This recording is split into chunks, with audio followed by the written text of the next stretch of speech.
right, we're sitting here with the great and powerful Justin Chesser, the ever elusive Justin, aka Mayor Cheese.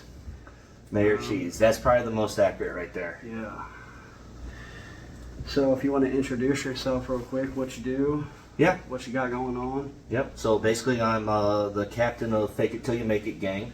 My name's Justin. Right here, local, next to where Kyle's at, and I own a lawn care company, and we do lawn care, landscaping. I have a couple other companies that I started on the side over the years, stuff like that. Bring that like over here, probably. I feel like I'm getting you in line. Test. That's better. Okay.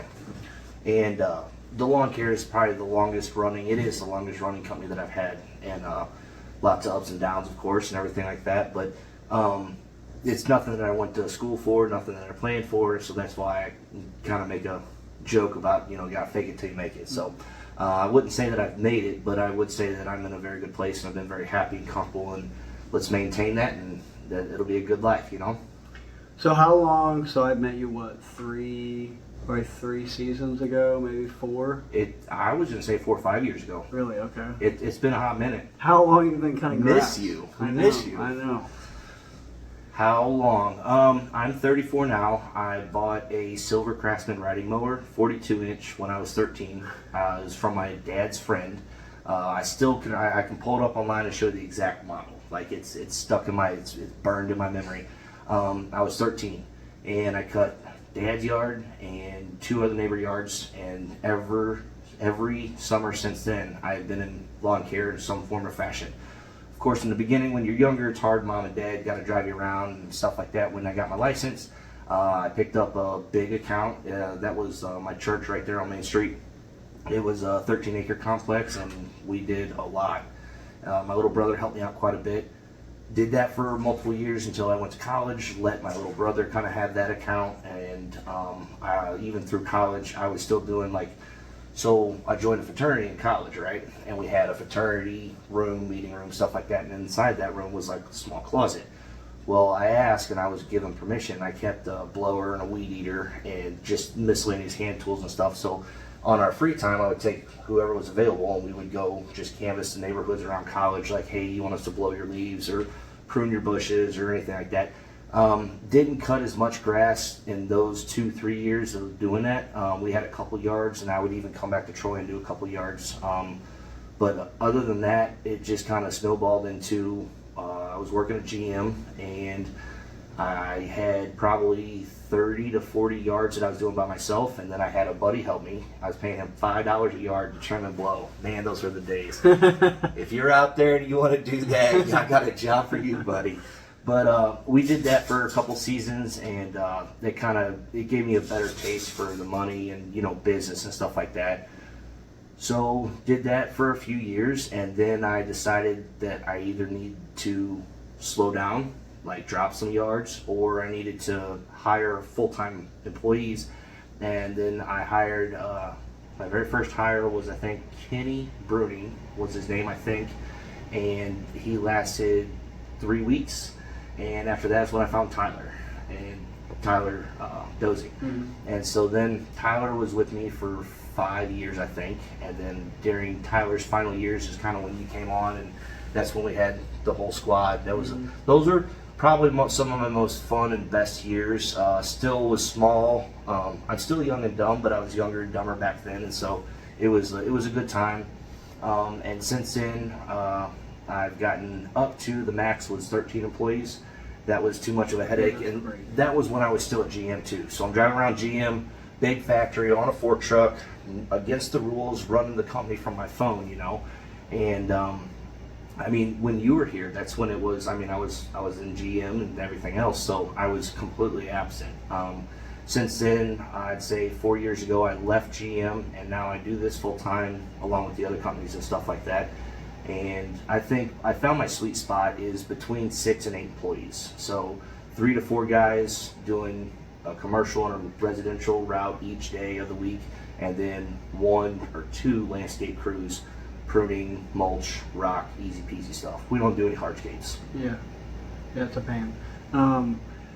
So like 6 to 8. I mean, I guess that gives you a little bit of room for like, in case somebody doesn't show up, somebody calls off, you can pull Right. somebody from here to work over Yep. there. So everybody knows, like when I bring them in and everything, so everybody knows that grass is priority. I mean, unless we're in like the middle of a big job that has a deadline or it's a crazy big job or something. But whenever we have breakdowns or rain or whatever, the landscape guys know that they can be pulled and do the grass. Now there's a rare occasion, like I said, on like a big landscape job, we need to get it done before the weather or whatever, or if I need the money faster, Right. you know what I mean? Yeah. So then I'll pull some grass guys if we're in a good spot. But how it's been running the last 2-3 years, and especially this year, is 3 guys will pretty much handle all of our grass Monday through Thursday. We average right around 250 yards a week. So That's great. route density. That's the route density is key. You got to have. I was chasing yards from here all the way up to Bowling Green, all the way down to like Defiance area, and then again, fake it till you make it. I just learned the lessons. Trucks would break down, and then you got to tow them that far. They run out of gas or string, and what are they going to do? Where are they going to go? So right now, we operate everything just Troy and Moscow. We go out a little bit further to like Wright City and Winfield area, but that we at least have a solid route built out there and built back.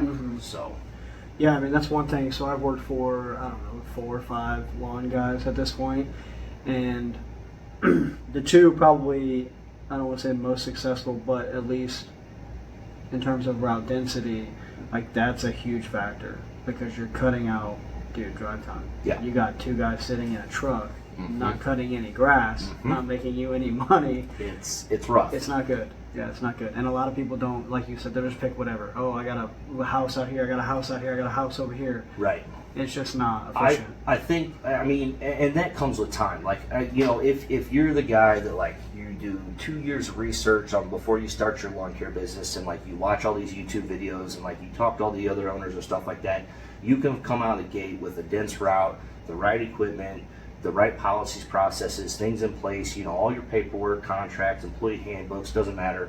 You can do that. But 9 times out of 10, lawn care is literally somebody, a kid like me wanting to just make some side money and turns it into a business, or somebody just wants a side hustle or something. And then, I guess luck is the most thing, right? Luck and God. And so if you're lucky, and then, with God's blessings, you can grow pretty quickly, even though you don't really know exactly what you're doing. Because let's be honest, it wasn't until probably 2, 3, even 4 years ago when I felt comfortable in like what I was doing and why I was doing it. Up until then, it was literally flying by the seat of my pants. Like, I hope this works out. See, that's what, I mean, I got lucky. Honestly, working with you, I got lucky because I got to see all the things that you did, and then going here, and then going there, and then going here. Right. I got to pick and, who does Yes. what well, and Yes. then what they're not doing good. I'm like, okay, yeah, Yep. let's stay away from Yep. that. But even like starting out, I thought about, okay, advertising or whatever, and to avoid that whole, drive time debacle where you pick up a yard here, like, in my scenario where I know 4 guys, I can say, hey, is there any way while I'm building these accounts, can I sub them out to you? You got a yard over here, just hold this one for me until I build up some more. And then when I got it all, whenever I want to, 15 yards, 20 yards, whatever, where it's worth driving somewhere. That, or like we have a referral list, and so like if it's a yard out of our area, we'll just refer it out. But like what you said is subbing out, like. And honestly, that was my biggest goal when I created the Lawn Care Professional Network for St. Louis. I wanted to have an interactive map on our website, and for the most part, it worked. The website builder did mostly what I wanted to do. It wasn't perfect, but it worked out okay. And basically, anywhere in the St. Louis area, you click on a map where you live, and then the top choices for that was in our network would come up, and then you would have like 3 or 4 prime options, right? And then if you didn't like those options, there were still others that's not in your area but still would service your area. So there's I think it's not because I'm cocky, but I always tell people that like, I don't see other people's competition, like bigger, smaller, doesn't matter who you are, what you're doing. I just don't see people's competition, and it's not because I'm cocky, it's because I see them as a network. Like, we're all working towards the same goal, right? So let's pull in the same direction, work together, we can all eat better. And that's the difference between even with landscape stuff, right? Like with Jared Himmel and a couple of the other guys and stuff like that, we don't do hardscape. So we'll sell a big $30,000-$40,000 landscape that has some hardscape aspects to it, and we just use them as a subcontractor instead of just trying to fake that. Right. You can't really fake building a wall, Exactly. So it is the key. I think is definitely networking. That's the big thing. Yeah, I agree. There's a lot of people that are like, I guess, famine mentality. But there's one guy, one company, like you said, you like to stay in the 6 to 8 employees. So like you're kind of, I would say, maybe not at your threshold, but I don't know how much bigger you want to get. So it's like only one guy, one person can take on so much, whether it's landscape, Right. whether it's lawns. So to have guys that you can refer to, and then the thing that I focus on, and I mean, I guess that's what makes me, again, I don't want to sound cocky, but I'm good at cutting grass. Right. It's not that I love to cut grass. It's just that my mindset is quality. Doesn't matter what I'm doing. If I'm Exactly. cutting grass or, whatever. For as long as I've known you, no matter what you do, it's always turned to gold, Yeah. right? So like cutting grass, like honest to God, and I'm not just saying this just because I'm on your podcast, right? but seriously, like honest to God, one of the top 5 employees that I've ever had. Like your attitude, but the quality of your work. I mean, you were the whole package. Yeah. Maybe come back. That's right. I know, right? Dude, I don't like cutting grass. Honestly, like I know. do it. Like Dylan's got these apartments, dude. We were there for 6 hours with 5 guys. When you do that type of shit, it like makes me remember like, oh yeah, I don't really enjoy doing this. It's like I kind of just do it, Yep. and I'm good at it. So it's like I kind of default back to it because that's just what I know how to do. Well, So- and you're good at it, and it's always easy, especially within your situation. So many of us lawn care guys, like you want some extra money, you want to save up for a vacation, doesn't matter. Yeah.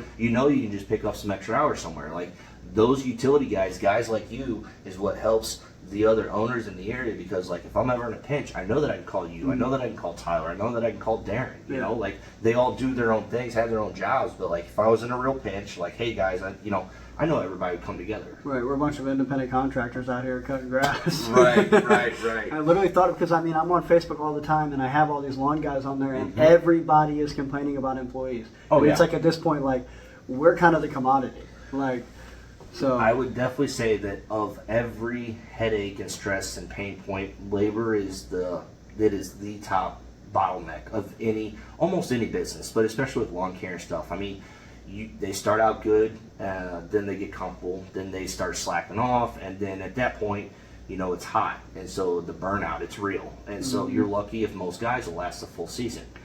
yeah, but okay, I mean, I don't know, I haven't been here in a while, but from what I know is you don't really run your guys like super hard, do you? No, that's what I'm saying. Like in 40 to 45 hours a week for each guy is and then like so Alex actually his 5-year anniversary is coming up pretty soon. So he's been with me 5 years now, and he likes having his Fridays off. So he does everything that he can, and he comes in Monday morning, and his goal is to not have to work Friday. He'll work a Friday if we're behind because of rain or breakdowns, but I would say majority of the time the guy gets his Fridays off, and that doesn't bother me. I don't care, I don't look at that and be like, oh man, I could sell another 20 yards and have more. No, he's happy. Leave him be. Let him go. It doesn't impact me. I don't need more. So why not? I think as long you got to have the right, I guess, team morale, right? Like you got to build the right aspects and the different things, and taking the guys out to Topgolf, taking them to the gun range. Everybody makes jokes about pizza parties and stuff. I mean, oh yeah, pizza party, like, no, I would rather have a bonus or something. But honestly, yes, they would rather have some cash in some instances. But I think it's a thought, right? Like, hey, the boss actually does love us. He actually does care us. We're not just an employee number. We're not just making him money. And that's what I've always kind of maintained for the last, I'd say, 8 to 10 years is I am very comfortable. I'm not wealthy. I'm not rich. I don't have any aspirations to have much more or anything different than what I have.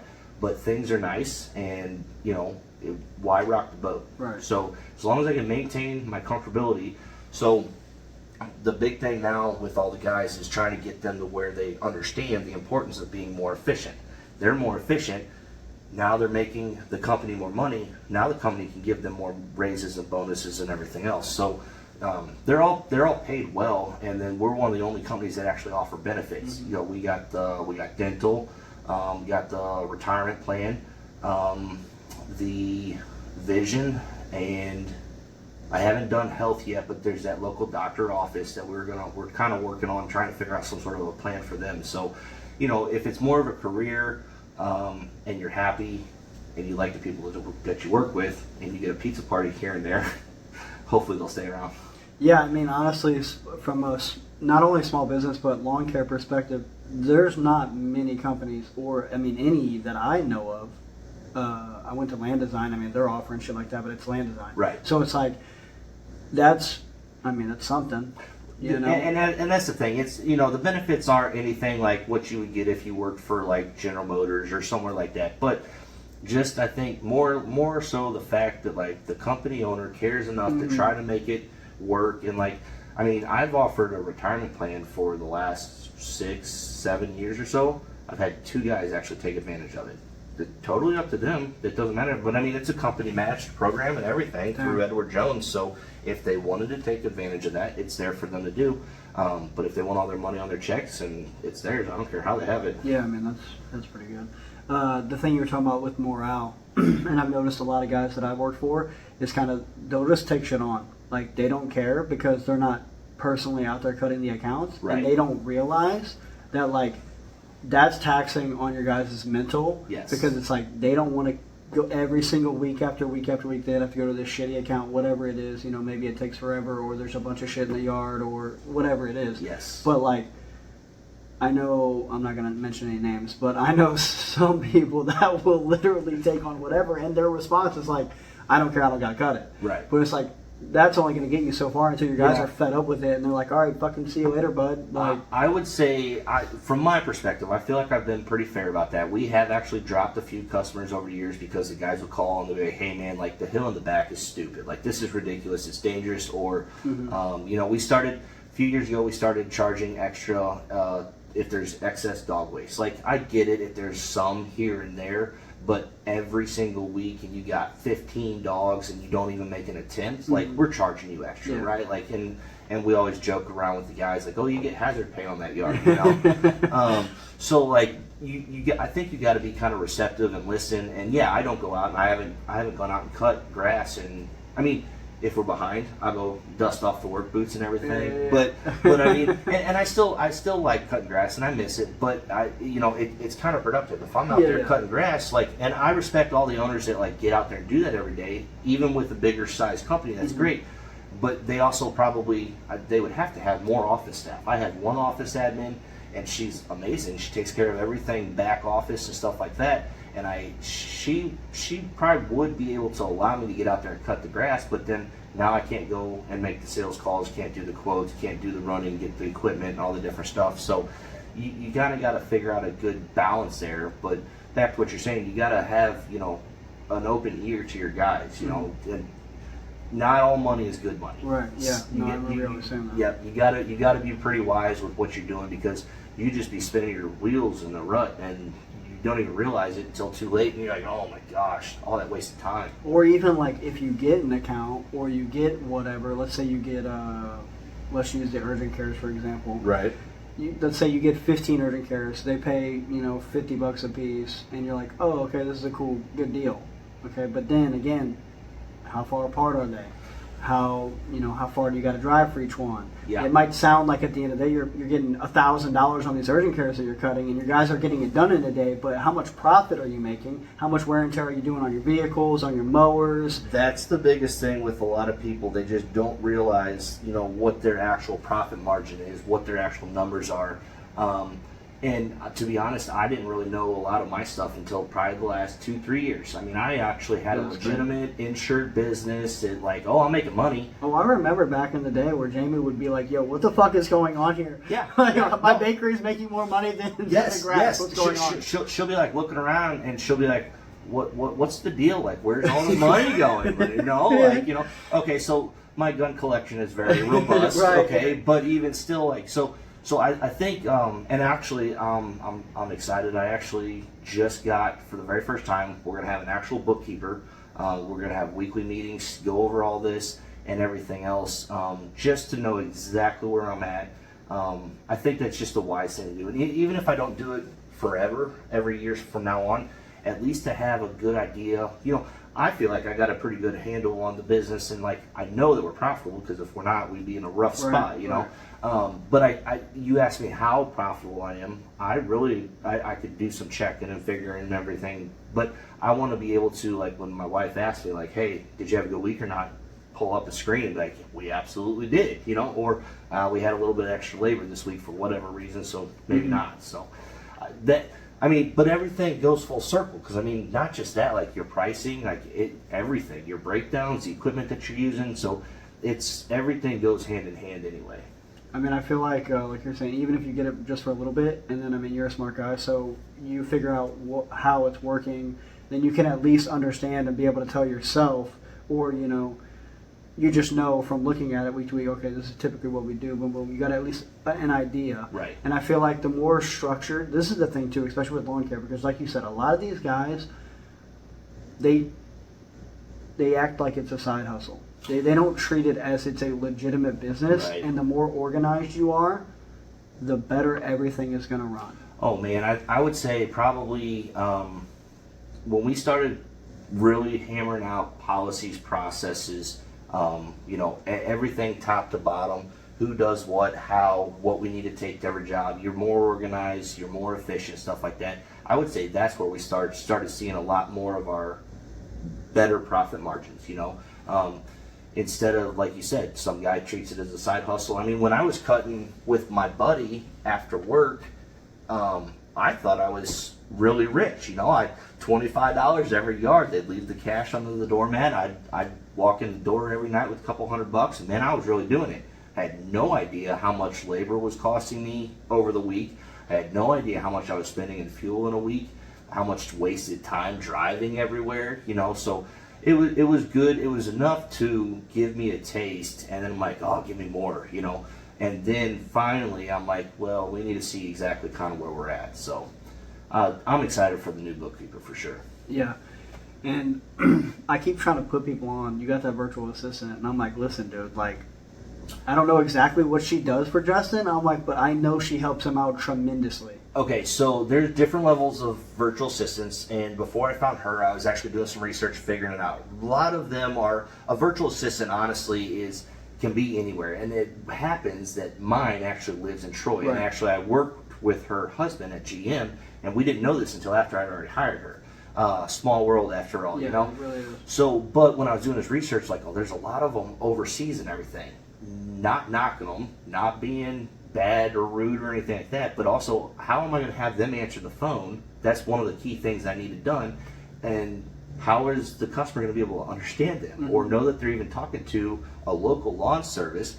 They're not going to know anything about the grass, stuff like that. So anyways, I went through doing the research, trying to figure all this out and everything. And I was like, I had an idea who I wanted to hire, and I don't even remember who put me onto her. Whoever it was, thank you very much. It was awesome. But no, her name's Kristen. She owns Simplified Services, and she's built a team now of other VAs, and she handles quite a few other lawn care guys as well. But honestly, I could disappear for a month, and between her and my main guys running the day-to-day stuff, I could be gone for a month or two, and I would come back and it wouldn't be fully burnt down. There probably would be a lack of sales and stuff like that. But she does all the quotes. She takes care of all the incoming emails, phone calls. I don't have her do anything with social media just because I'm always on there, so it makes sense for me to still do that. But she does our invoicing at the end of every day for our residential customers. She does the invoicing for at the end of every month for our commercial customers. She'll put together all the quotes. She'll schedule all my quotes. I always make a joke now. I'm not even in control of my life day to day. I literally have to check my calendar to plan something out, but I don't add anything to my calendar. Kristen does all that. So I'll wake up one morning, I'll go to sleep one night and I'll look see what my next day is. There's not much on the calendar or whatever. Something come through in the evening or the night or whatever, and she's got me a full day booked of sales and quotes. I'm like, holy crap, well, there goes my day's plans, but money, so gonna go do that. But no, she does a lot of, she custom tailors whatever it is that you want to do. She is more than capable. With her being as organized as she is, that's what I needed, because we both know that I'm horribly not organized. Yeah, I mean, so when it comes to like scheduling, like you're saying, calendar and stuff like that, even just recently, so we bought just a little simple thing that goes on the fridge, and now we calendar everything out. We just started doing this, and I mean, it's helped tremendously. Like, if I got to go to work in the morning, I'll say, hey, do you got anything you got going on today, or whatever. If I got an appointment, or dude, people don't again, it comes back to the organization thing. How can you be in control of anything if you're just like going with the flow every single day? Whatever happens, I'm just winging it. Well, and that's what my biggest struggle was when I went, because up until the point that I left GM 4 years ago, I have always had another job, or even sometimes two at a time. I've enjoyed money, and so working wasn't ever a problem. Staying busy was never a problem. Well, when I left GM and I was just running this company, and it was before I started all my other little companies and little ventures and fun things and stuff like that, I wasted, I'll be honest, 3, 4, 5 months I played more Xbox in that amount of time than I did as a kid.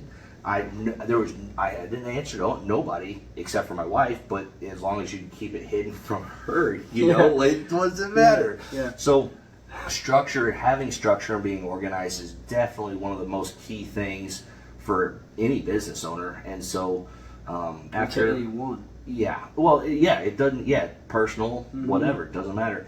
So finally, I kind of got out of my funk and realized, like, hey, you're wasting a lot of time. Like, you could be doing a lot more different things, making a better amount of money. So I finally kind of kicked myself in the butt and got to where I was more structured, and then did that for, several years, still kind of flailing. And then I think Kristen has been with me 2.5 years now. And I mean, it's been night and day difference. So she'll text me. Like, we're in contact every day. She'll text me multiple times. Sometimes we're at the point now in our work relationship, if you will, that she'll talk to me more than what my wife does throughout the day. But she'll keep me on task. Like, hey, did you get this done? Hey, what are you doing here? What happened with this quote? She doesn't just sit back and wait for me to go to her. She actually is every single day staying on top of things. She truly has been a blessing to the business for sure. Yeah, it's like having an accountability partner. Basically. It almost is. Like, if you've been like thinking about hiring an accountability partner, a coach, a consultant, whatever, if you don't really need all the things that they offer, I would say hire a VA. It'd be much cheaper. It'd be more profitable, as long as they're organized and they stay on top of you. But yeah, absolutely. Like, sometimes she'll even call me out. She'll be like, hey, I haven't seen this quote come over. What are you doing? You playing PUBG? And so most of the time I'm not. Most of the time I'm busy doing something else that popped up, or I have to help out family, friends, whatever. But then there'll be sometimes she'll be like, "Hey, did you get all the things done on your calendar yesterday? Because that doesn't look like it." I'll be like, "No, I'm sorry." She'll be like, "Well, you're not doing nothing tomorrow until you get those done." Okay, boss, deal. Yeah. It works out well. Yeah. I mean, yeah, that's crazy good, dude. It really is. I would strongly urge any business owner to definitely consider, even if you don't need like a full VA office admin to take care of everything, even if you just wanted somebody to keep you organized, like, she can do that, some of her team can do that, or other VAs can do that as well. Of course, I'm going to recommend her for sure. Right. But I mean, and in the beginning, before I started doing my research, I'm like, man, I just can't afford a secretary. I can't afford, and honestly, I really can't, because what it works out to is she works from home on her own time. She handles all of this different stuff, and she sets timers and schedules and different things throughout the day. So, like, it's not like she takes my company phone. Like, she has the actual company phone so she can answer the calls. But it's not like she takes that with her. It's not like glued to her all the time. So she has different parts of the day where she'll check the phone. Sometimes she'll take it with her, or she'll have something if it's going to be in the time that she works for me, stuff like that. But I mean, it's way more affordable than what I honestly thought. And so what it comes down to is I'm paying her essentially for 12, 13 hours of work worth a week, and she is more than fair on how she spreads it out. It's not like she does 13 hours Monday and Tuesday and then the rest of the week is nothing. She does very well at spreading it out and making sure everything is covered and stuff like that. You definitely want to vet your VA before you hire them, and you will run into some bad ones even if you vetted them. But I mean, as far as affordability, I mean, some of them even start at $15 an hour and up, depending on what you want them to do. But if you're going to just hire somebody like we were talking about for an accountability partner, you could find a VA out of the country, even if you needed to, 15, 20 bucks an hour, and you tell them, hey, I need you to stay on top of me for this, this, and this, and even then they'll just keep you on track. If nothing else, they just annoy the crap out of you, and you're like, I'm just paying them, wasting my money to get annoyed, and so you're going to do it or you're going to stop using them. So either way, it still forces you to take some form of action, whether you fire them or you do what they say, you know? I think the most beneficial thing of it is, like you're saying, I feel like you're getting a lot of this from 4-Hour Work Week. Am I wrong or right? Like The what? the 4-Hour Work Week, like. I guess Freeing. Have you ever read it? You never read the 4-Hour Work Week? That's one that I don't think that I've read. I don't. Oh, dude. I don't Okay, think so you're like doing basically this. I mean, I've never like fully read the book. From what I understand, it's like basically automating most of what you do. But the best thing I would say about the assistant is like it's keeping you on track. But like you said earlier, it's allowing you to stay. I don't want to say hands off, but you're not as involved, and you have time to, go run sales or hang out with your family or go on vacation, and you don't have to worry about, is everything going to die? Oh no, it is definitely added a lot more structure and given me a lot more work family balance, if that makes sense. So like even value, like you said, I got to pay her X amount, but like what is your time worth? Well, and that's the thing, like, do I have enough time to do what she does? Absolutely. Can I do what she does? Absolutely. I know how to do it. I'm the one that showed her how to do it and everything else. Am I going to do what she does consistently and up to par and stay on track and stay structured and organized? Absolutely not. Yeah. That's the value right there. That's what I tell people. I am the captain of my ship, and I run a loose ship. Like, we're a loose ship here too, buddy. It's not good. But so, yeah. It's not good.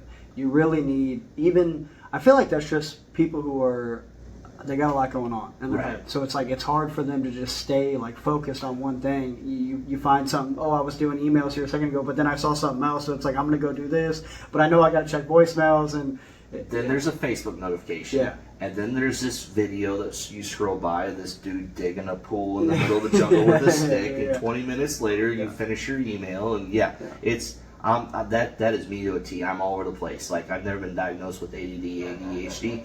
Buddy, I got all of that. I got all the letters. Yeah, I'm not sure. Like, honestly, I'm curious. Is like how much of it is like ADD or ADHD or whatever, and it's like how much of it is this shit's boring and I don't want to do it. Right. Like, I'd rather do something that I want to do, like play PUBG because it's fun, or watch the guy dig a pool out in the jungle because it's interesting. It's like sending a work email is not enjoyable. No. Like so. No, that email can wait. It doesn't need to wait. It shouldn't wait, but it's going to wait because I got my buddies on and it's time to run a match. Yeah. So, man, I see. So I've known you for 4 or 5 years now, and I come here today. I haven't been here in a while, but you got all the chickens over there. You got all the when did this happen to where you were like? Because I know you've always been into guns and stuff, all that that type of stuff. But like, when did you start getting into the like homesteading type? So I would place the blame on my lovely wife. Okay. And it works out with me and my firearm tactical gear, the training aspect, the prepping aspect, all that stuff.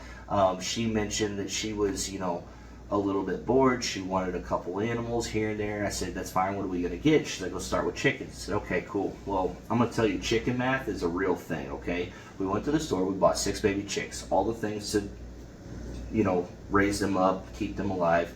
And we got egg layers. We're not messing with meat birds yet, but that's coming. So we walked out of the store with 6. I got outside the door at Rural King, and I walked back in. She calls me. She's like, where did you go? I said, I'm not doing all this work for 6 chicks. Half of them are going to die. We're going to end up with 3 chickens, and we're put all, we spent maybe a couple $100 on all the different things, right? And I was like, I'm not doing all this for that. So I'm getting 6 more. So then we started with 12, and then a week later, she brought home another 12. Then the next week, I think I showed up at the house. I found 8 that I really liked. And like, we're not buying just the basic chickens, right? These are like, I guess, more of the higher end chickens they're cool, they're fancy, they look neat, they got different colors or whatever. Anyway, this continued on over a 4 or 5, 6 week. on the way home from vacation, we were coming home from Nashville. We stopped somewhere, and she's like, "Oh, there's a Rural King there. Let's see if they got baby chicks." I'm like, "Babe, we're still like 6 hours from home." Those chickens did really well on a 6-hour road trip back home with us. So you're buying is there anything different about like the fancier ones? Like do they make better eggs or like? No. Well, I mean, so some of them will lay like green eggs or blue eggs. Majority of them are going to be brown eggs. What's the difference? You know? They're going to taste the same. Oh, the color of the shell is really what it is. Some of them are going to be a little bit bigger. Some of them a little bit smaller. But I would say within a 4 or 5, 6 week period, we ended up, I think, 56 baby chicks.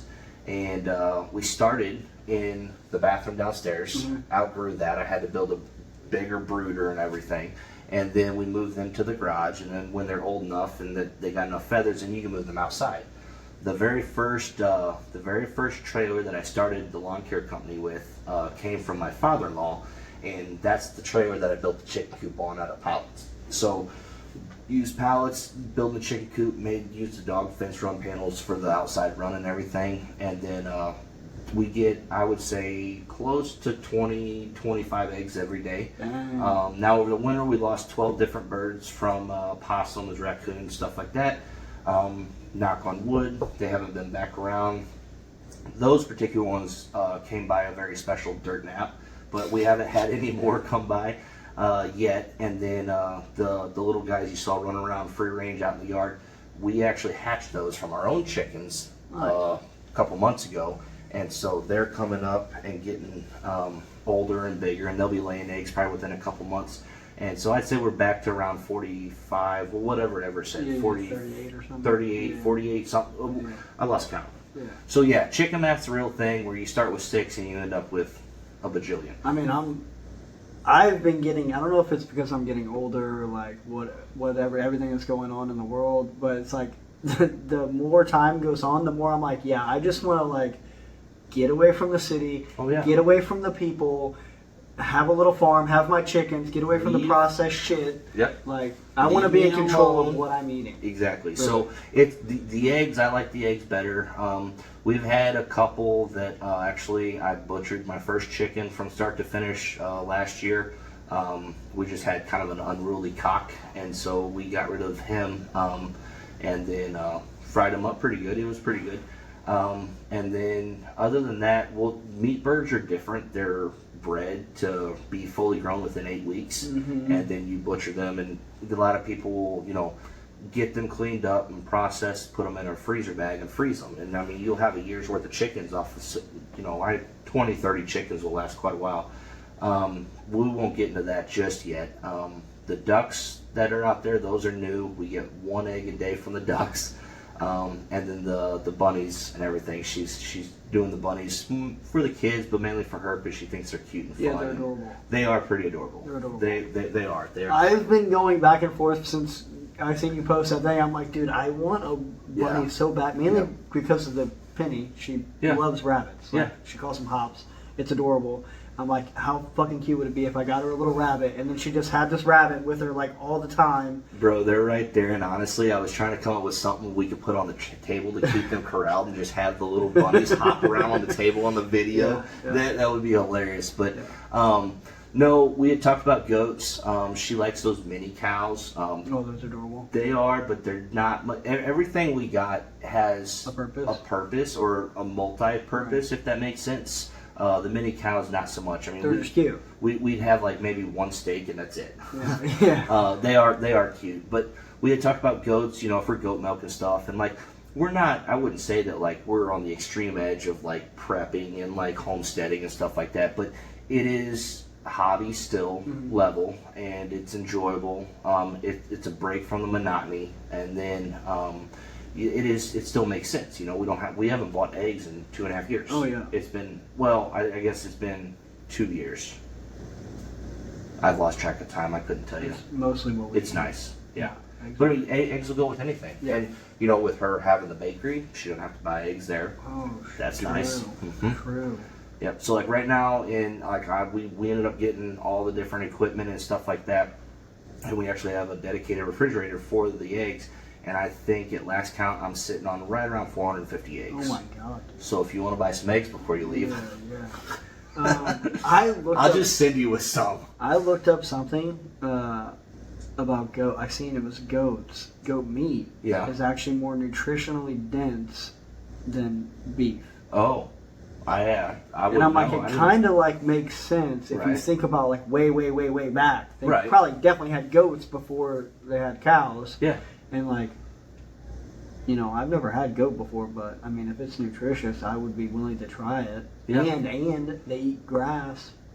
They're like, they're like their natural, they're a lawnmower. Dude. We've always joked about setting up fences for customers and letting goats. So all the people that want to go green on their lawn care, we got the solution for you. There you go, little goat. Get them the fainting goat, so when they pull in the driveway and shut the cord door, and just fall over. I never heard of a fainting goat until I was working up at Buffalo, and this girl's like, I said something about goats, and she's like, oh, you want like a fainting goat? And I'm like, what is that? And she's like, pull up a video. And I'm like, what? Why? Evolutionarily, like, why does this exist? I guess it's almost like a possum. It's like or even a turtle, or it's just their defense mechanism, Dude. you know, just like play dead. Or like an ostrich putting his head in the sand thinking that it's, safe because I can't see you, you can't see me. Dude, some of them were like bad. I was like, oh my god, like how is it, dude? They're just straight full run and then boom, and just start sliding. I'm like, that does not seem safe. The bad ones are the ones where the fainting goats get up and they're climbing up on different buildings and they get scared and fall off the building. Oh no. Yeah. Yeah, dude, that's rough. Mm-hmm. That's rough. Oh man. So I mean, are you guys gonna stay here forever? No. No, I like it. The shop is nice for the lawn care company. We like the house. If I could buy part of the neighbor's field at some point, I would do that, and then we'd stay here forever. But we're at the point where we're probably within 2-3 years away. We need 5 to 10 acres. Yeah. I don't need a huge farm. We don't need to expand operations on all that stuff and everything. But just to have more room, and as the kids get older and playing outside and stuff like that, it's a nice spot. We like it. It's nice because we're just outside city limits where I can shoot my guns without having issues.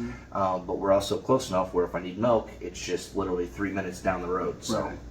So I mean, okay, if you get a farm or if you get 5 to 10 acres, are you gonna go like bigger in terms of like more animals, cows, pigs? Oh, I'm sure we will. Yeah, I'm sure we will. Do the whole deal. Yeah, probably. Vegetable garden. Yeah, we got 2 gardens over here across the driveway. The greenhouse that I built, she's gonna use that and do all of her own everything. Started from seed and whatnot. The greenhouse is almost done. I got maybe one more Saturday worth of work on it, and then it'll be buttoned up and ready. But what I like about the greenhouse is because of how we're doing it with the slanted roof, the gutters, and then I'm gonna have a rain collection system. And so, one, for watering the garden and everything. You better slow down. The feds are going to be coming over here collecting rainwater over here, dude. I know. The alphabet boys are going to be knocking at my door again. That's just part of it, I guess. America. Yeah, buddy. Yeah. But no, so that way we can water the garden easier, faster. But again, with like the whole prepper mindset, I got water. Sure, it might not be perfect. You'll have to boil it or whatever. But that way we got a bigger storage of water than what we already have. So. There's all sorts of different ways to look at it and see. It's not a money-making thing for us. It can be if you turn into a business as far as selling eggs and stuff like that, but we don't really do it for a profit. It's more of, like I said, a hobby. It serves a useful purpose, and that's really about it. I mean, I feel like it's, again, I don't know if it's just me getting older or whatever, but I'm with you. You look back to your grandparents and the old farm days, and you're like, there's really something to it. There's something to being in the dirt, making your own stuff, and I feel like it's more rewarding, it's more enjoyable, it's more healthy. It is. I think overall it's better peace of mind. You're not going to the store every day buying groceries and everything. And then, if I could have, 20 to 50 acres, put my house and shop in the middle of that, and I don't want to see anybody at all. That's ideal. I won't. It'll be a long time before I ever do that. I'm not against spending the money, but I'd have to be able to see that it is for more than one purpose. I don't want to just go buy land just to buy land, just so I can live in the middle of it and be a hermit and get even grumpier than what I am. But like if I can utilize that land, turn it into some farmland, or ideally, in a perfect world, I would like a section of my next property and then build some duplexes, and then I can have rental income, but rent that to my employees if they need somewhere to live. Then they should never be late to work. Doesn't matter if their car is broke down or not. I can literally just unlock the door or knock, but hey, buddy, the crew's ready to go. You're about to miss the train, you know. So, and it could be simple. I mean, as simple as you want. But I mean, every week they work, you just take a little bit out of their check and it pays the rent. I mean, there's I think it's Heritage Lawncare. I just know because Colin told me when he used to work for him. But they do the H2B program. Yeah. And he did. Because you got to provide housing. Exactly. He built a shed Mm-hmm. and sectioned it out, whatever. But he does the same thing. Takes a little bit out of their paychecks to keep them there. But I mean, there's something to it. I mean, if you had the land, you could expand your shop. Right. As big as you want to make it, Mm-hmm. which theoretically you could take on more work then because you got more Right. equipment, more whatever. Then screw a duplex. You got you just get you a little mini apartment complex. Yep. Get you some workers in, and then boom, there you go. I think little that village, with dude. with a fire pit and a grill in the middle and everything, a little paver patio and some cafe lights, and everybody just gets to grill out and have a good time every evening. And while we're talking about pipe dreams and everything, on that land, I would also build some sort of a small supply yard. But a lot of the local contractors need somewhere to dump their stuff. Clean fill, dirty fill, doesn't matter. And then also, that way we can share costs on big loads of mulch and different rock and stuff like that. Where you just have one machine that everybody shares and uses, and kind of like what I do when I sell the salt. I mean, it just works out really well for a lot of us. So it's just process, and of course, it's all money. So let's jump back to business-related stuff again, since we're kind of on that track again. So I know you got the lawn care stuff, and you have other things that you're doing too. Mhm.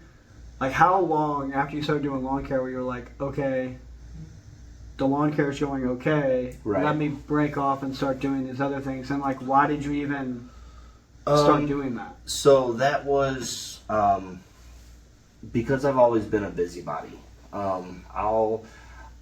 In any given day, I'll come up with 2 to 3 different business ideas, and by the end of that day, I'll talk myself out of them. My wheels are always turning. I'll see something. Honestly, I talked to you earlier today. I said, hey, I'll be home around 3:30, whatever. From then till before I met you, I had already worked through a business plan for starting a company doing hot shot loads, using a truck and trailer, hauling stuff out like that. That's just how I'm wired. And so as I've realized over the years, I waste a lot of thought and mind power on these kinds of things, and it annoys the crap out of my wife. But she's finally, I think, coming around and learned that, hey, Justin has this wild, stupid, crazy idea, but Justin will also 9 times out of 10 talk himself out of it without wasting too much awful time. The ideas that have stuck that I've actually taken action on, with selling the salt and everything, that just made sense. We spread a lot of salt, we pushed snow, it just made sense, and we had an opportunity to start buying it. Our salt, actually, we get it from the supplier that hauls it actually out of Egypt on a big ship. Then they put it on barges, ship it up, and our salt pile is right around 6,000 tons of salt. And so we cut out the middleman. That was just from, again, networking, connection, stuff like that. So we sell salt to all the different local companies, but we also truck salt to our salt depot in Hawk Point, and we sell and load there to all the different contractors, and we load our own trucks and stuff like that. That I have a partner in that business. That was something. I didn't have the space or the machine or anything like that. I could do the marketing, the money, whatever. So he had the machine, he had the space. We built really cool hoop buildings. I say we. Sorry, Matt. I know you did all the work, buddy. But Matt put all the effort and work in and did all that, made it really nice. And this was our second year doing it, and we're again, we just kind of were winging it, but we both were on the same page. We both did well enough. We're going to just keep doing it. Same thing, honestly, with the rubbers and lube company that I started. So I've been an AMSOIL dealer forever, and we started using that a long time ago, and it's just a better product, cheaper, when you have a commercial account or a dealer account. So I started as a preferred customer because I didn't buy enough. Then when I bought enough, I got a commercial account, and I was saving a little bit more. Then my dealer was like, why don't you become a dealer underneath? It's literally structured like an MLM, okay? And so I get a kickback for any new account that I sign up, no matter what size it is. And also, if I sign up other dealers, I get a bigger kickback. And so It's an online, you just get online, you just order what you want, how you want it. It ships to you within 2-3 days, and like I said, it's the best oil that we've found hands down. And so I've been doing that for several years because it saves us money, and it just made sense to do it for the business. Well, then my mechanic down the street, he was going to retire, and we buy an insane amount of tires every single year. You know, we got 4 trailers, 9 trucks, not including personal vehicles. So I mean, we eat up a lot of miles, a lot of tires, and I was buying so many. He was actually kind enough for the last several years. He was like, hey, he's like, I'm just going to sell you the tires at cost because you get so many of them. Just pay me the amount and balance. Okay, cool. He retired, and I'm like, what am I going to do about my tires? He's like, I'll put you in touch with the supplier. And so I jumped through a couple hoops, and I had to actually, like, because they didn't want to sell to a company. They didn't want to sell to me. And I said, well, if I have an actual company selling tires and I'm already an oil dealer, if you do that, that's different. We can work with that. So that's why I created the company Rubbers and Lube, you know, tires and oil. And the idea is also to be able to sell merchandise off that, because it just could be kind of funny to see on a shirt, Rubbers and Lube. Yeah. The old mechanic shirts and stuff, marketing, right. But now I still can have my tires at cost, but then also selling tires to friends, family at better prices. Not trying to undercut anybody local or anything or disrupt the market, but we don't handle enough volume to impact anybody's business around here. But you can see the tire pile outside is growing. There's a lot. But it made sense because it saves money for the company, and so I got into doing that. Any of the other little companies and stuff that I started, the tactical gear, the training side stuff, like Average Joe's Tactical is what I call that. That was more or less just kind of one of those, it's my biggest, most fun hobby. It's the only hobby that I have. And so I was getting annoyed because there's so many options for everything in this world, right? And so when you're trying to build a rifle or find what gear that you want or anything like that, it's almost impossible to make a decision. You finally just go with whatever you read or see the most online, right? You want some water? Yeah. Yeah? Let me grab you some water. I've been stopped drinking energy drinks. You did I've stop? been drinking water, yeah. So it's like, now I feel like my body's like, oh, we need water. We need more water. I've drank more water, dude, I kid you not, in the last 2 days than probably the last 6 months combined. That's not bad. I was drinking 2-3 G Fuels a day. Oh, wow, really? Yeah, every day. No days off. That's a lot. Mm-hmm. So Average Joe's. So that was just kind of like to help other guys that are getting started, getting into it. I don't claim to be a professional. I'm not. I would say that my level of training has excelled in the last year or so of taking the classes and everything. But with Tim? The what? Tim? Yeah. Yeah. Mm-hmm. And then just basically trying to help new guys getting into the hobby. Hey, this is what we've done. This is what we've had. A lot of different reviews and stuff like that. A great resource for that is my friend Brian. He has High Ground Media, and he does reviews on everything, all sorts of gear. And so it just goes hand in hand with, you know, and I make a little bit of money off that, but it's not. I don't worry about the profit or the income or anything like that. That's just more for fun and everything, just to help other people. The Lawncare, the professional lawn care network that I started, that was probably 6 years ago. So my goal there was just to bring all the local guys in St. Louis together. It was a paid membership type of thing when we had the website, but there were too many issues, and so I kind of hung that up. And now it really is just like a free Facebook group for St. Louis owners. But everybody in there is the decision maker. Everybody's been vetted. It's all legitimate company owners that are in there, and we got over 150 different guys in there together. So like different dealers around the area are like, hey, can we get in this group? And I'm like, yeah, that's fine. I don't mind that you're in there promoting and spamming your stuff, but keep it to like 1 or 2 posts a week. And also if you can offer a special deal or whatever. When I had more time back a long time ago, I was actually, I would say, halfway through getting through all the steps, and the goal was to have health insurance, do a group healthcare health insurance buy through a big actual company. But that, like everything else in my life, it got put on the back burner.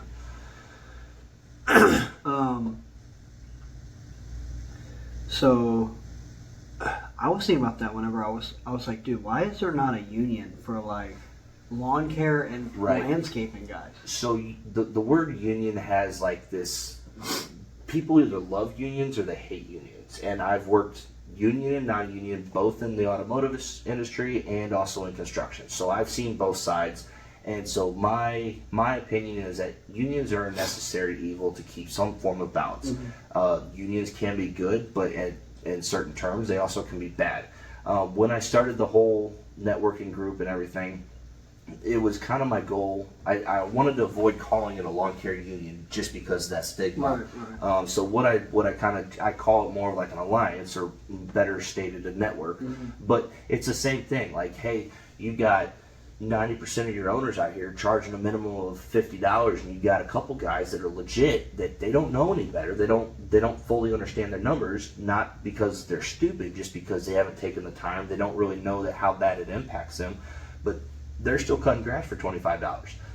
If they knew that they were leaving that much money on the table, people are always scared to raise their prices and stuff like that, and I get that. But at the same time, if you're not within a certain range of what most of the other competition is, then you're going to stand out in a good way or a bad way. Mm-hmm. But even then, if you're stupid busy because you're the cheapest guy on the block, how long is that going to last for you? You're only cutting for $25. Yeah, you might be full. Everybody else has to call all the rest of us.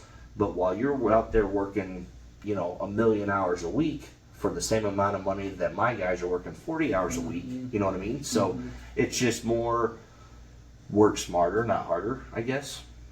I feel like too. So Dylan actually just lost the Hardys.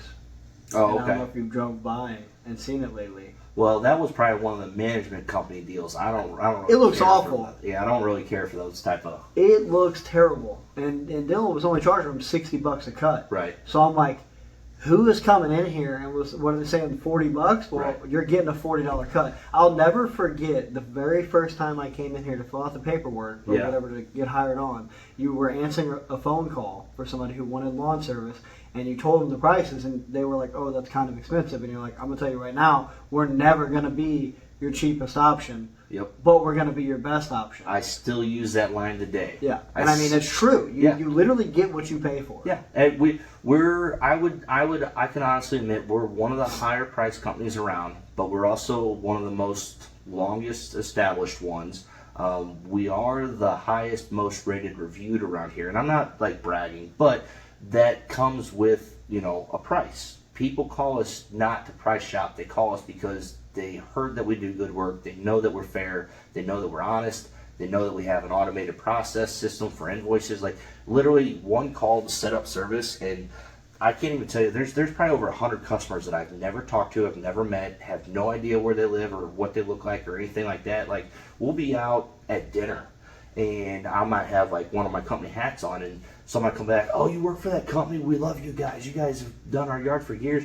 And like I'm kind of at a loss because like I don't want to be like, oh, I'm the owner, but then also like, I'm sorry, that must be another crew that does your yard. I don't, you know what I mean? Like, I don't know who you are or where you live, but thanks so much for your money, But yeah, I mean, you get what you pay for. Now, you can price yourself out. And so I think on the landscape side of it, still will come true with like the lawn care stuff, but like people are always like, hey, I'm booked out for 8 weeks, or I can't sell work to save my life. You need to find that balance. If you can't sell work to save your life, you're either not recognized well enough, you're not established enough, or your prices are way off, whether they're too low and you scare somebody, or they're too high and they just don't want to spend that money. And if you got work booked out for 8 months or more, or a crazy amount of time, chances are you're probably underselling, you're underpricing a lot of your stuff. Like my sweet spot, if I can stay anywhere from 4 to 6 weeks out on landscape, we get enough leads and calls every single day where if that maintains and I can stay 3 to 6 weeks out on landscape work, that's my sweet spot. I love that. And then our close rate, I don't have exact numbers again, but I would say we close 75% of the quotes that we. That's pretty good. But that again, people call us because they're like, hey, we want you to do your There was, I guess, 2 weeks ago, we finished up a landscape job, and I always ask people for their honest review, and then I'm always curious, hey, how'd you find our company, And I swear, I wish I could have recorded it. It would have been awesome, just for marketing. But she's like, honestly, I see you posting on Facebook all the time. She knew me as Mayor Cheese. She didn't even know my real name. She's like, I see you, Mayor Cheese, online all the time. You're always helping people. I also then saw you share a post and that you own a lawn care company. And she's like, I thought to myself then, if this guy has a landscape company, and if I ever need landscaping, I'm going to hire him. I was like, so basically me just trolling on Facebook landed this land? She's like, absolutely. She's like, I love your content. She's like, because I do try to help people. And like, I know we're rabbit trails and everything like that, but when you're marketing and you're posting online, you can't just push your services and your company and stuff like that. You have to add value and stuff like that. People want to scroll through and they want to see something funny or something inspiring or motivational or whatever. And you still need to post, hey, we do lawn care. But 9 times out of 10, if you hop onto a post and you offer some insight that somebody finds valuable, that's going to click. And you keep doing that consistently, and then they're going to be like, hey, this guy, you can build a trust. They trust you now, even though they've never met you, they've never needed your services. And just like her, she's like, hey, I need a landscape job done now. I want to call this guy because, in the past, he's been very helpful and very honest and troll-like. Right. Dude, that's the importance. So when I did the podcast with Matt, me and him talked about that for a minute, but it's like the importance of social media that people don't understand. And it's like you're saying, don't just get on there and push your services or whatever, but... That's boring. Like, be interactive. Yeah. Like, you know how many people I've met, literally just from, whenever I first started my company, I just went on Facebook and I literally just added anybody, and I'll be honest with you, I looked at profile pictures, and if it looked like you had money or like you looked nice or professional, I'm adding you. So it's like targeting demographic, you know? So, but the thing is like just hitting like button on somebody's status, leaving a heart, whatever, or commenting on people's stuff. I've met so many people and just had gotten so much more interaction on my own content from doing that to other people. Yeah. And it's like what you were saying with every time I see you on Facebook, I'm looking for a lawn care company, or I'm looking for a land or paint, whatever company you want to insert. You go into the comments, I don't even look at those because it's going to have 7,000 companies being tagged by 8,000 people. Yes. It's like you might as well not even waste your time. But that being said, when you're interacting with all these people and you're online and people see you're doing your thing or whatever, that holds more weight whenever 5, 6, 7, 8, 9, 10 people are tagging your company on the thing, and that lady goes, oh yeah, this guy here did all this other stuff. I'm going to pick his company over the 47 other guys that are here. And the other thing is, 90% of the comments from owners themselves are, hey, send me a PM, we can help you. They might tag their company or they might leave their phone number, but it's a very basic, very vague, it's not engaging. It's not an engaging comment. So any time that I'm ever tagged, I always try to, the people that tagged me, I'll reply to their comment, thank you so much for the tag. And when I leave my comment, I always put in there, we would love to give you a no obligation quote, contact us, our phone number, or I put my website, so that pops up the thumbnail and it separates my comment from the rest. But I always put on there, we appreciate your consideration. It just take a little bit extra time, write a professional looking sounding comment showing that you actually care and are engaged. I'm not going to hop on there and be like, hey, send me a PM. That's kind of unprofessional. I get it. If they want you, they'll send a message or whatever. But make it easy for them to contact you. Right. It's just the people that are seen the most and are the most successful are going to be the ones that are called the most. I think that's kind of where we're at. And you got a peacock kind of. You got to stand out. Yeah. What's going to... Exactly. Like you said, everybody's saying PM me, PM me. Yeah, and so I try to also include a link depending on... I'm kind of judgy online. Look, like you said, looking at their profile picture, who posted it. If it's something that I want, or especially if it's a landscape thing and not just a yard job, I'll even put a link to my YouTube video, because we got the YouTube promo videos and everything. So it goes to my YouTube channel. They can watch it. It plays automatically in the comments section. We're the only ones that we're the only ones that post or has the YouTube promo videos that I'm aware of. I mean, there might be a couple other guys, but I haven't seen them yet. But I mean, just something to kind of stand out, you know. I bought one of those inflatable dinosaur costumes, and I was gonna get out there and take a couple videos with that on the stand-on mower. Who's not gonna hire a dinosaur on a lawnmower? Yeah. You know, It's hilarious. it is. It's pretty funny. I mean, And that's the thing. Like, we're talking about, like, you know, strategic planning and how to do stuff like that. But then also on the flip side of that, there's no rhyme or reason to the algorithm or marketing or anything like that, because from my personal page, I posted that little video of that tiny bunny running around on my shoulders. Dude, that thing, I got over 4,000 different likes and reactions on that thing, and that's the highest post that I've seen engagement wise. And I had so many new followers. Now a lot of them are kind of foreign, so I'm like, great, now I got all these extra spammers and scammers and everything else, but like it's being shared, it's being liked.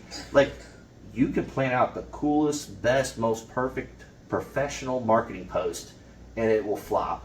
And then you post a video of one of your employees slipping in some dog poop or something, and it's going to go viral. yeah, Like, I mean, it's nuts. That's the algorithm, though. It knows what people, because I Right. post a lot on Facebook, so, and like I watch my stuff, I watch my engagement, I know what's going on. So like Yeah. if I post something, I know that either it's being throttled, Right. Like Facebook's Oh yeah. not showing it, because everybody has, like, for me, example, I have like 2,000 friends or whatever. You know how many friends my friends have? That's all on their feed. So it's gonna pick and choose from their friends what's gonna show up on their timeline. So like you got the bunny post.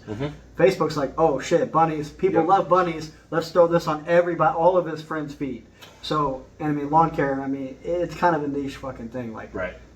you're either into lawns or you're not. So like you're gonna get fed that stuff. But like you're saying, again, slipping in dog shit, that's funny. Yep. So it's gonna shove it to more people. It's just the way you kind of got to know how to work.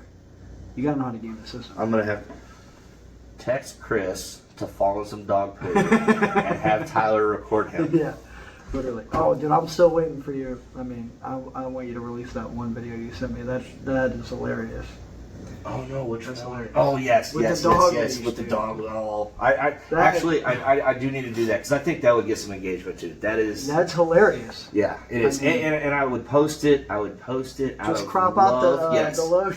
I don't even care about the logo. Sorry, Jared. I would just crop out his face, because it's not so much that like I'm making fun of him and I don't want to embarrass him. Like, Yeah. I would never say who it is or anything like that. But like, if I could crop it just right and get it, like, just, I don't know, like his, like, just that thought process in that moment, just it was entertaining. That's for sure. After this, I want you to tell me who it is, because I think I know who. I'll tell you. I I'll think tell I know you. who it is. What time is it right now?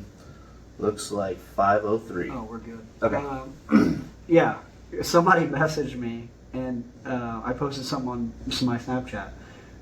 There was one of Jared's yards. Yeah. And I was like, God, this yard sucks. And he messaged me, and he's like, something about Himmel. And I'm like, wait, what? And he's like, I was like, are you working for Jared? And he's like, yeah. And I'm like, what, really? Okay. And then, like, now that I'm looking back at that video, I'm like, is this that dude that you sent me a video of? Because if so, that's hilarious. Yeah. And I could see him doing that. Oh yeah. Dude, that's funny. I mean, okay, so you just sent me, let's talk about that for a second for people who are in lawn care, because, I mean, I feel like we were pretty good when we were here. Right. There was a couple broken windows. Yeah. But, like, that's something that is a huge issue, I feel like, in, I guess, really any manual labor industry where you have laborers, but just breaking stuff. Right. Like, not paying attention to what you're doing. Yep. I've only, luckily, I think I broke one window when I was working with you. I mean, they can't prove that it was me. Sure. I don't think I did, but, well, I'll take the blame. It was at that stupid nursing home, community home place. Yeah. God, I hated that place. And then I broke one window. Oh, I did break that trimmer. I remember I broke that trimmer, and then I called you, and you're like, dude, are you serious? And I come back to the lot, and you have a brand new trimmer that you just bought right before I broke that one. I had it in the back of the zero turn, and I pulled up on the thing, and it just bent it right in half. Yep. And then Again, me not paying attention. around that same time is when Cameron backed over the brand new BR600 blower Oh too. my god, yeah. Yeah, so again, it's people just not paying attention. It But is. I've been pretty good. I think I broke one window with Dylan. That was me being lazy. I ran over a dog toy. After I ran over like 3 of them, he sent me the video, and he's like, dude, come on. That's funny. Yeah, chucked it right at the window and just shattered his like little. It was a small little kitchen window Right. too. But so you just sent me that picture last week. You know of the unfortunate demise of one of your vehicles. So like, how do you try to avoid that? How do you? So, I tell my customers and I tell my guys, it's not what happened, it's how you handle what happened, right? So, as soon as something damaged, I want pictures, I want to know immediately. I want to be the one that tells the customer. I don't want the customer to come home or the guys to finish the job, even though the guys might have let me know and they load up and they go to the next one. In the customer's perspective, they're trying to hide breaking that door, that window, mowing that dog lead, whatever. So it's important for me, the number one thing is to know and let them know, hey, we will take care of it.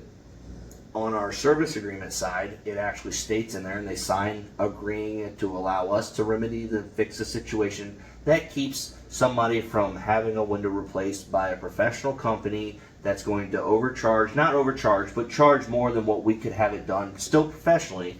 Back to the networking thing, I have used the same glass guy for freaking years, forever. Like, I'm pretty sure like he sends me a gift box every Christmas because we just give him so much business with glass. But it's gonna happen, and I tell everybody the same thing. It's gonna happen. I mean, think of the probability, the stats, and all that. How much glass do we go around with? Multiple mowers and spinning blades and obstacles and everything else, and we come out every week. Maybe, honestly, we probably break a window maybe once or twice a month, if that. Okay, It seems like a lot, but you're cutting a lot of accounts. I was just saying, but Yeah. think about the number. You know what I mean? Yeah. So then, there's processes in place. Like, we always kind of investigate it. If there's cameras in the video, of course, we know exactly what happened. And that's the thing, like, and I tell the guys all the time, assume everybody has a camera. Like, I don't care if you think you can get away with it. The neighbor in the backyard probably has a camera. They're going to tell so honesty is the best policy. And I've never had problems with guys doing damage and trying to hide it or skirt away or whatever.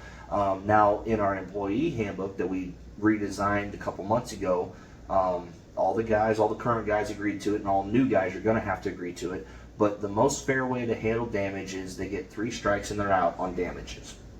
If they would like to skip, if they don't want to take a strike so they can stay safer with their employment, okay, then they can opt to do a cost share on the damage replacement or whatever, okay? And that cost share is going to be evenly split between that crew and the company. So typically it's a 2-man crew plus the company. So if it's a $100 window that needs to be fixed, it's going to be $100 divided by 3, okay? Now, if they don't want to do that, or if it's too much, they don't want to have to pay that, or if they want to argue and they go, oh, it wasn't us, it was already done. Now that puts me in a difficult spot, but most of the time it's pretty clear cut, easy to figure out. Then they can take a strike. That's fine. It's their choice. I'm not forcing anything on anybody. I'm not forcing them to pay for it. It's an option. But also I have to keep them honest and accountable and also safe. We just can't keep breaking things. Right. And so they have options. And so I've never had anybody actually take an actual strike. But also most of these windows and doors and stuff, a couple $100, and that's it. It's not a big deal. I also noticed that all new guys also get a freebie. I'm not going to just like right off the gate, like, oh, he broke out. The guy was here 2 days and he broke a window, and the guy he was riding with said, well, you're going to have to pay for a third of that. He got super mad. He's like, I'm not paying for nothing. This is stupid. I didn't even do it. So I talked him through the process and said, hey, I didn't go over everything with you. I'm going to give you a freebie. Well, that started the whole thing of, hey, we need to have a freebie for all these guys also, just before, one, if they don't know and I failed to tell them or whatever, but then two, but again, this within the last couple months is a new process policy for us, so we're just working through that. How the hell did you come up with this? Because this is pretty smart. Honestly, man, everything that I've come up with is like what you were saying before. You look around, you take the good, you leave the bad. Honestly, it's all the same thing. It's what makes the most sense for the company while being as fair as possible to the employee.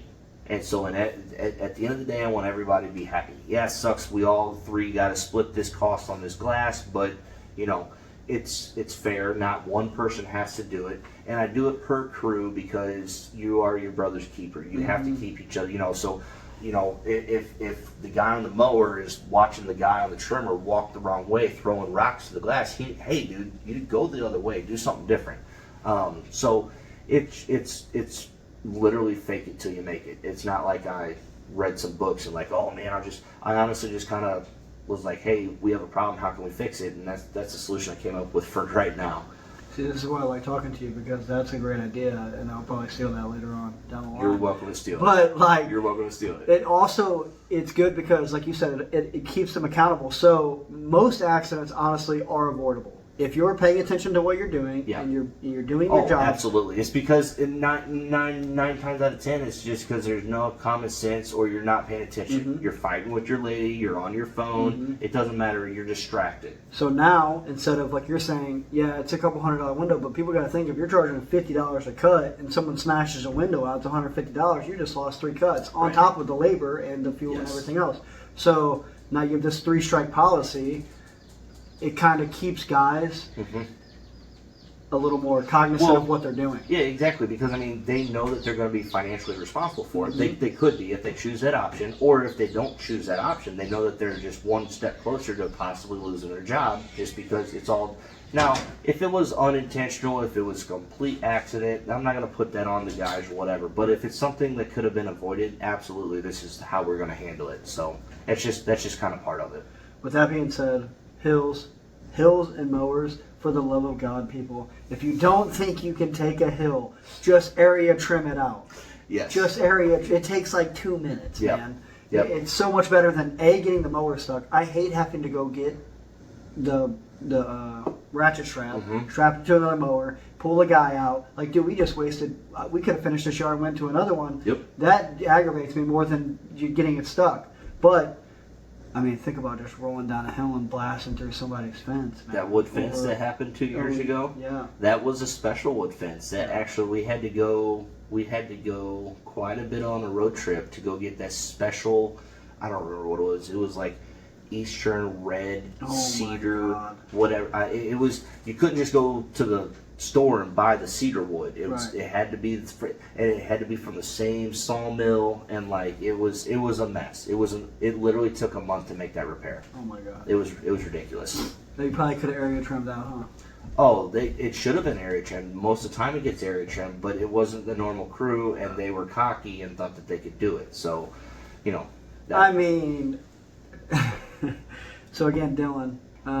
He's got this damn water fabrication shop in O'Fallon, and we've got stuck there, dude. I mean, the first couple times we went, it's miserable. But I was there last week with them, and Dustin goes, "Yeah, I get stuck here like once a week." He's like, "I know I can't do it, but I just try anyways because you know sometimes it works and sometimes it don't." I'm like, dude. Are you feeling lucky, punk? Yeah, literally. That's what it got. It's like, come on, man. And then today I told Dylan, we were doing that yard. It started raining, and it was a big yard. And I'm like, yeah, do whatever. I was like, just don't get stuck. And then we're like 75% of the way done. It wasn't so bad, but he calls me, and I'm on the mower. I can hear it ring, you know, and I don't know who it is. So, but I hadn't seen him in a second. Right. I was like, that's fucking Dylan. Oh, no. And so I'm waiting, and then I let it ring, and he calls, and it rings again. I'm like, dude, I pull my phone out of my pocket, and it's like Dylan. I'm like, yeah, what's up? And he's like, yeah, I need you to go get this strap from the truck. I was like, dude, you jackass. I literally told you don't get stuck. Oh, wow. Yeah. So it's like, even, you know, I guess maybe it's like a character trait that people have. They're just like, I want to feel the rush of taking the risk, man. You know? Yeah. Man. So there's a lot. I mean, I say I don't like cutting grass, but sometimes it's fun. You know? It is. It you know, I enjoy, you know, I'm lazy, so I don't like trimming. I don't like blowing. Give me on a zero turn. 56 hours in the last 2 weeks. That is nuts. That is nuts. I trimmed for 6 hours yesterday. Straight at that apartment complex. If I put my earbuds in, man, I get some music, you know, some blues or something like that, and just take off on a zero turn mower, I'd be happy for a couple hours. But to do it day in, day out, I mean, I did do that for a lot of years. It's just now that I know that there's so much out there in life besides riding on a zero turn mower, I just am not, you know. But Judas and Blues, don't watch this episode. Stay on the mower and stay on the trimmer. Yes, and don't break the glass. Yeah, no, I agree.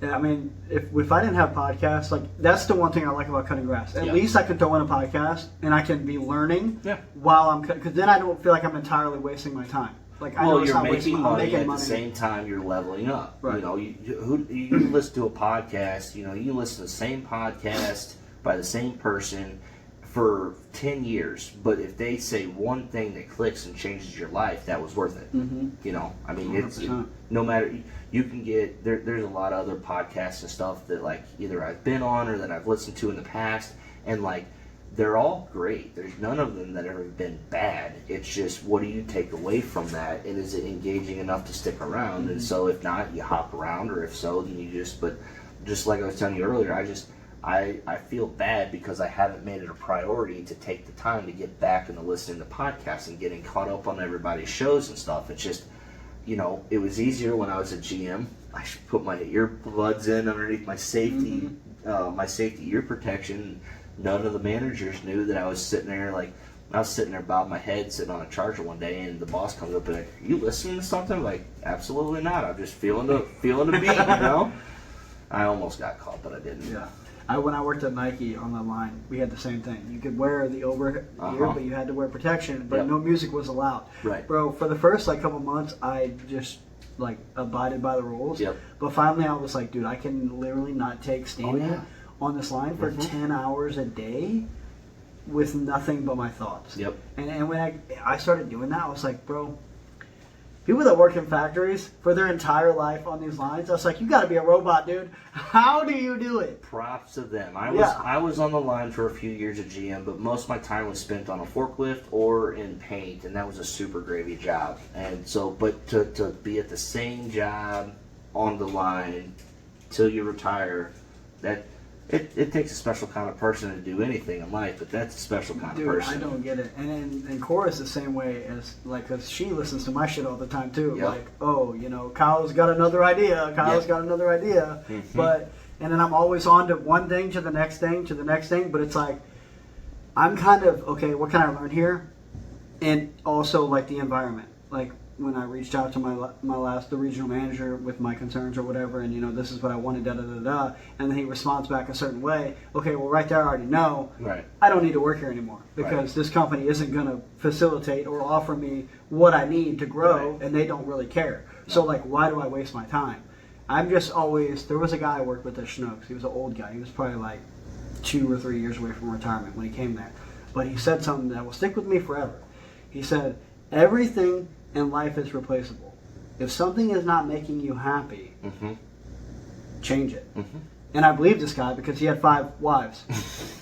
He had been divorced like 5 times. So he was serious. He was living it. He was living what he was saying. Wow. And I took that to heart. It was like, life is too short to be miserable.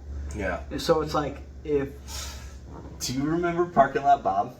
Yes. And he had the number of wives on his license plate. I do not know that. Parking Lot Bob would drive around the parking lot in his car, and he would change cars, but the license plates would always kind of keep changing. When I was there, it started on number 4, and then when I left, it was already on number 6. And so I asked, it was his grandson, I forgot what his name was, but I asked the grandson, like, hey, is this the number of cars? He's like, no, that's how many wives he's had.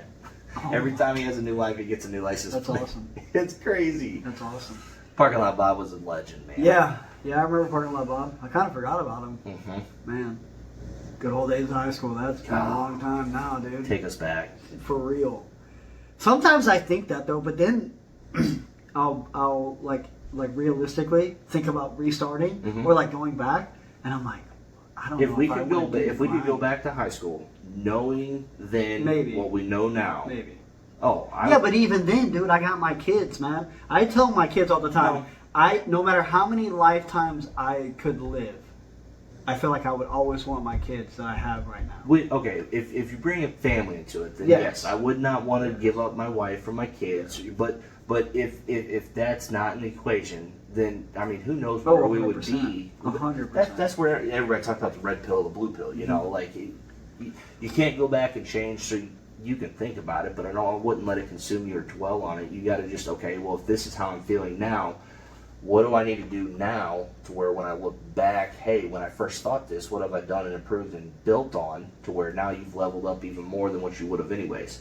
I was thinking about this. Somebody said something and it kind of clicked with me. Like when you first start something, business or hobby, whatever, there's always going to be slower progress. And then once you start, it's like a snowball. Once it starts going downhill, it just picks up so much more momentum. It's bigger, it's heavier, it's faster. And so I kind of feel like with the lawn care business, it's kind of where we're at.